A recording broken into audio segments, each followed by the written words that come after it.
Hello friends, welcome to healthy food chef. இன்றைக்கி நம்ம எல்லாருக்குமே ரொம்ப பிடிச்ச சூப்பரான தந்தூரி சிக்கன் எப்படி செய்கிறதுன்னு பார்க்கலாம். வீட்டிலையே ஓவன் தேவையில்லை, தந்தூரி அடுப்பு தேவையில்லை, வீட்டில் இருக்கிறத வச்சு ரொம்ப சூப்பராக சுலபமாக ஹோட்டல் ஸ்டைலில் நல்ல டேஸ்டியான தந்தூரி நம்ம வீட்லேயே ப்ரிப்பேர் பண்ணலாம். அது மட்டும் இல்லாமல் ஹோட்டலில் கொடுக்குற க்ரீன் சட்னி நம்ம இந்த தந்தூரிக்கு ரொம்ப சூப்பரான காம்பினேஷன். நம்ம வீட்லேயே அதே டேஸ்ட்டில் செய்யலாம். கண்டிப்பாக செஞ்சு பாருங்கள், ரொம்ப பிடிக்கும் உங்களுக்கு. இப்போ எப்படி செய்கிறதுன்னு பார்ப்போம். போன்லெஸ் சிக்கன் எடுத்துக்கோங்க, லெக் பீஸ் மாதிரியும் எடுத்துக்கோங்க. உங்களுக்கு எந்த சிக்கன் கிடைக்குதோ அதை எடுத்துக்கோங்க. மஞ்சத்தூள் போட்டு அலசிட்டு அதுக்கப்புறம் நல்லா கெட்டியான தயிர், புளிச்சிருக்கக்கூடாது, 3 ஸ்பூன் அளவுக்கு நல்லா கெட்டியான தயிர் சேர்த்து இந்த மாதிரி நல்லா பரட்டிக்கோங்க. இஞ்சி பூண்டு பேஸ்ட்டு 1 டேபிள் ஸ்பூன் அளவுக்கு, உப்பு 1/4 டேபிள் ஸ்பூன் அளவுக்கு, வீட்டில் அரைச்ச மிளகாத்தூள் இருக்குது அப்படின்னா அது 1/2 டேபிள் ஸ்பூன் சேர்த்துக்கலாம். அப்படி இல்லை அப்படின்னா நீங்கள் நார்மல் வரமிளகாத்தூள் சேர்த்துக்கோங்க. அது கூட Kashmiri red chilli powder 1/2 table spoon சேர்த்துக்கோங்க. கரம் மசாலா தூள் 1/2 டேபிள் ஸ்பூன், கொத்தமல்லி தூள் ஒரு 1/2 டேபிள் ஸ்பூன் சேர்த்து எல்லாத்தையுமே நல்லா மிக்ஸ் பண்ணிக்கோங்க. இந்த மசாலா கண்டிப்பாக ஒரு மணி நேரத்துக்காவது நல்லா ஊறணும். அப்போ தான் சிக்கன் உள்ளே ஊறி இருக்கும். இது கூட அரை லெமனை நல்லா ஜூஸாக புழிஞ்சு விட்டுக்கும். நல்லா மிக்ஸ் பண்ணி வச்சுருங்க. நம்ம வீட்டில் இருக்கிற மசாலா வச்சும் செய்யலாம், இல்லைன்னா கடையில் இருக்கிற மசாலா வாங்கியும் நம்ம ப்ரிப்பேர் பண்ணலாம். அது நல்லாவே இன்னும் டேஸ்ட் கொடுக்கும். நல்லா பெரிய பெரிய பீஸாக வாங்கி அதை கொஞ்சம் கொஞ்சமாக லைட்டாக நடுவில் கீறி விட்டு, கடையில் சிக்கன் தந்தூரி மசாலான்னு விற்கும்.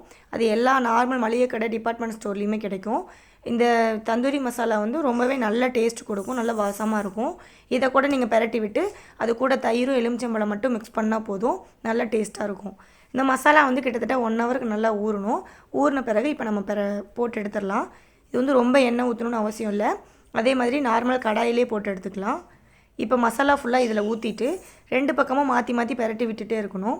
மீடியம் ஃப்ளேமில் வச்சு இந்த மாதிரி பெரட்டி விடுங்க. அப்போ தான் நல்லா மசாலா ஃபுல்லாக சிக்கனில் ஊறி போயிட்டு நல்ல டேஸ்ட் கொடுக்கும். மசாலா ஃபுல்லாக நல்லா சிக்கனில் ஊறிட்டு ஃபுல்லாக ட்ரை ஆகிற வரைக்கும் நீங்கள் வச்சு பெரட்டி விட்டுட்டே இருக்கணும். ஃபுல்லாக இந்த மாதிரி பெரட்டிட்டு ஒரு பாத்திரம் வச்சு மூடி வச்சுருங்க. இப்போ இந்த தந்தூரிக்கு தேவையான சைட் டிஷ் நம்ம இப்போ ப்ரிப்பேர் பண்ணிடலாம். நம்ம க்ரீன் சட்னி எப்படி செய்கிறதுன்னு பார்ப்போம். மிக்சியில் 1 கையளவு புதினா எடுத்துக்கோங்க, 1 கையளவுக்கு கொத்தமல்லி தழை, இது கூட உங்களுக்கு காரம் அதிகம் வேணும்னா 2 பச்சை மிளகா சேர்த்துக்கோங்க, இல்லைன்னா 1 போதும். 4 பல் பூண்டு, 1 இன்ச்சளவு இஞ்சி, அரை தப்பு எலுமிச்சம்பழத்தை புழிஞ்சு விட்டுக்கோங்க. இது கூட 2 டேபிள் ஸ்பூன் அளவுக்கு நல்லா கெட்டியான தயிர் சேர்த்துக்கோங்க. 1/2 டேபிள் ஸ்பூன் ஜீரகம் சேர்த்துக்கோங்க, இல்லை ஜீரகத்தூள் கூட சேர்த்துக்கலாம். இப்போ சேர்த்து விட்டு இதை நல்லா அரைச்சி விட்டுடலாம். நல்லா குறைன்னு அரைக்கக்கூடாது.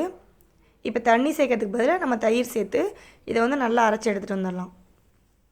பாருங்கள், ரொம்ப சூப்பரான க்ரீன் சட்னி ரெடி ஆகிடுச்சு. இந்த சட்னி இந்த சிக்கன் தந்தூரிக்கு ரொம்ப சூப்பராக இருக்கும். கண்டிப்பாக நீங்கள் ட்ரை பண்ணி பாருங்கள். இப்போ சிக்கன் நல்லா வெந்துடுச்சு. மசாலா ஃபுல்லாக சிக்கனில் நல்லா ஊறி போயிட்டு 2 பக்கம் நல்லா அழகாக வெந்து வந்துடுச்சு. இதை வெங்காயத்தோடு சேர்த்து சாப்பிடும்போது ரொம்பவே நல்லாயிருக்கும். நம்ம வெளியில் சிக்கன் சாப்பிட்றத விட வீட்லேயே இந்த மாதிரி சூப்பராக சிம்பிளான முறையில் செஞ்சு சாப்பிடும்போது பசங்களும் பெரியவங்களும் ரொம்ப விரும்பி சாப்பிடுவாங்க. ரொம்ப ரொம்ப டேஸ்ட்டாக இருக்கும். கண்டிப்பாக ட்ரை பண்ணி பாருங்கள், உங்களுக்கு ரொம்ப பிடிக்கும். உங்களுக்கு பிடிச்சிருக்கு அப்படின்னா என் சேனலை லைக் பண்ணுங்கள், ஷேர் பண்ணுங்கள், சப்ஸ்கிரைப் பண்ணுங்கள். மீண்டும் இன்னொரு நல்ல ஒரு வீடியோவில் சந்திக்கலாம். தேங்க்யூ. Happy cooking.